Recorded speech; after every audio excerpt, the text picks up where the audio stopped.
everyone, welcome to my YouTube channel. ओम नमः शिवाय।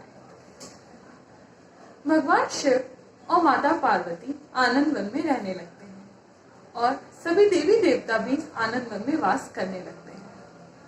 पर हिमालय पर रहने वाले कैलाशवासी शिव कब तक आनंद वन में रहते हैं, इसलिए सभी देवताओं ने ये डिसाइड किया कि वहाँ के एडमिनिस्ट्रेशन और व्यवस्था के लिए किसी को राजा बनाया जाए।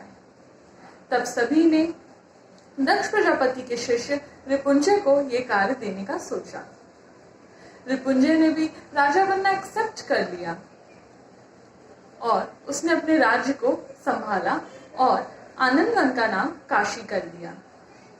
अपने राज्य की प्रगति और प्रॉस्पेरिटी के लिए उसने एक यज्ञ का आयोजन किया, ऑर्गेनाइज किया और सभी देवी देवताओं को इनवाइट किया।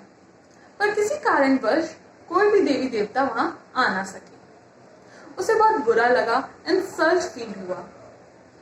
रिपुंजय ने अपने गुरु दक्ष प्रजापति के सामने प्रण लिया कि आज से उसके काशी में किसी भी देवताओं के लिए कोई भी स्थान नहीं होगा और उसने कहा, मैं अपनी काशी की प्रगति और समृद्धि के लिए खुद ही सक्षम हूं और पावरफुल, शक्तिशाली बनकर दिखाऊंगा। ये कहकर उसने ब्रह्मा जी की कठिन तपस्या शुरू कर दी और उस कठिन तपस्या की चर्चा पूरे देवलोक में होने लगी। ब्रह्मा जी उसकी तपस्या से खुश होकर उसे दर्शन दिया और बोला, मांगो रिपुंजय, क्या मांगना चाहते हो जिसके लिए तुमने इतनी कठिन और हार्ड फिनांस किया है, तपस्या की है।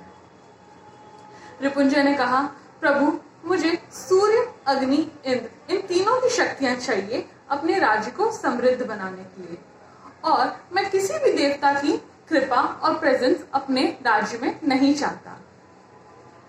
ब्रह्मा जी ने भी ये वचन सुनकर उसे ये वरदान दे दिया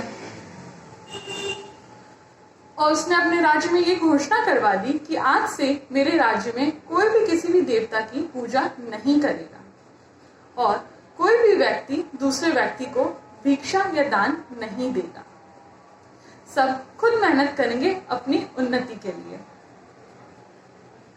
तभी रिपुंजय को पता चलता है कि भगवान शिव और माता पार्वती उसके राज्य में उपस्थित हैं। वो भगवान शिव के पास जाता है और हाथ जोड़कर बोलता है, प्रभु, अब आप यहाँ से प्रस्थान करिए। मेरे राज्य में किसी भी देवताओं की कोई आवश्यकता नहीं है।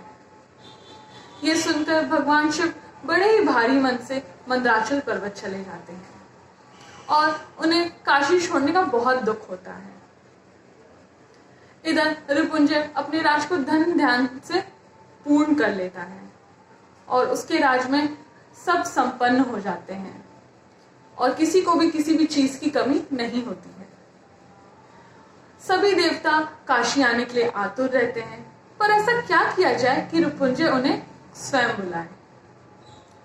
भगवान गणेश भगवान शिव और माता पार्वती को दुखी देखते हैं और माता पार्वती को वचन देते हैं कि मैं पिताजी को उनकी प्रिय नगरी काशी अवश्य लौटाऊंगा।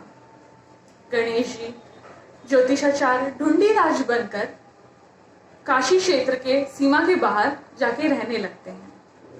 थोड़े दिन में पूरे राज्य में बात फैल जाती है कि एक ज्योतिष है जो कि सबके मन की बात बता देता है। ये बात रिपुंजय को भी पता चलती है। वो अपनी पत्नी के साथ ढूंढीराज से मिलने जाते हैं और उनसे बड़े ही आदर के साथ महल चलने को बोलते हैं।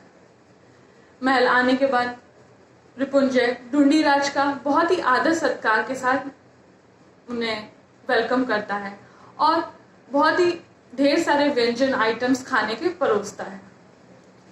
गणेश जी कहते हैं रिपुंजय से, राजन, मैं ब्राह्मण हूं, मैं भिक्षा या दान में मिला हुआ ही भोजन ग्रहण करता हूं और कहते हैं कि चलिए आपके राज्य में चल के कुछ भिक्षा ले आते हैं। पर रिपुंजय अब अपने राज्य में ऐसे तो भिक्षा मांगने जा नहीं सकता था, इसलिए वो वेश बदल कर जाता है। दोनों महल से बाहर निकलते हैं।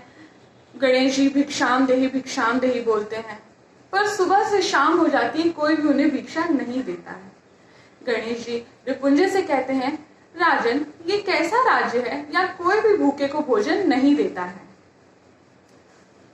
बोलते बोलते गणेश जी काशी की सीमा तक पहुंच जाते हैं। वहां पे एक झोपड़ी रहती है, वहां भी भिक्षांदेही बोलते हैं। वहां से एक औरत आती है, गरीब सी औरत रहती है, थोड़े से चावल दान में दे देती है। ये देखकर गणेश जी उस औरत से बोलते हैं कि क्या तुम्हें यहाँ के राजा का डर नहीं है, वो तुम्हें मृत्यु दंड दे सकता है। पर वो औरत मुस्कुरा के कहती है, मेरे द्वार से कोई भी ऐसे भूखा चले जाए, वो भी मेरे लिए मरने समान ही है। ये सुनकर रिपुंजय को अपनी गलती का एहसास होता है। फिर गणेश जी रिपुंजय से कहते हैं, राजन, जिस राज्य में भक्ति नहीं है वहां श्रद्धा नहीं हो सकती। श्रद्धा से ही मानव के मन में प्रेम आता है, और प्रेम से ही मानव के मन में दया, और दया होने से ही मानव दान के लिए प्रेरित होता है। यह सुनकर रिपुंजय रोने लगता है और नीचे जमीन पर बैठ के ही एक मिट्टी का शिवलिंग बनाता है और भगवान शिव से प्रार्थना करता है, प्रभु, मुझे माफ कर दीजिए कि मैंने आपको आपकी काशी से दूर किया, और मुझे अपना दास समझकर क्षमा कर दीजिए। यह सुनकर भगवान शिव उसे दर्शन देते हैं और बोलते हैं, अब समझे रिपुंजय, मनुष्य अपने आराध्य के बिना अधूरा है। रिपुंजय उनके पैर पकड़ लेता है और बोलता है, प्रभु, ये काशी आपकी थी और सदैव आपकी ही रहेगी। बोलते हैं शिव जी, जाओ रिपुंजय, तुम्हारा कल्याण हो, आज से तुम देवोदास के नाम से जाने जाओगे। आज भी काशी क्षेत्र में रिपुंजय द्वारा निर्मित शिवलिंग और ढूंढीराज गणेश जी का मंदिर स्थित है। अगर आपको ये वीडियो अच्छा लगा हो तो please like, share and comment, और don't forget to subscribe it. Thank you and bye bye.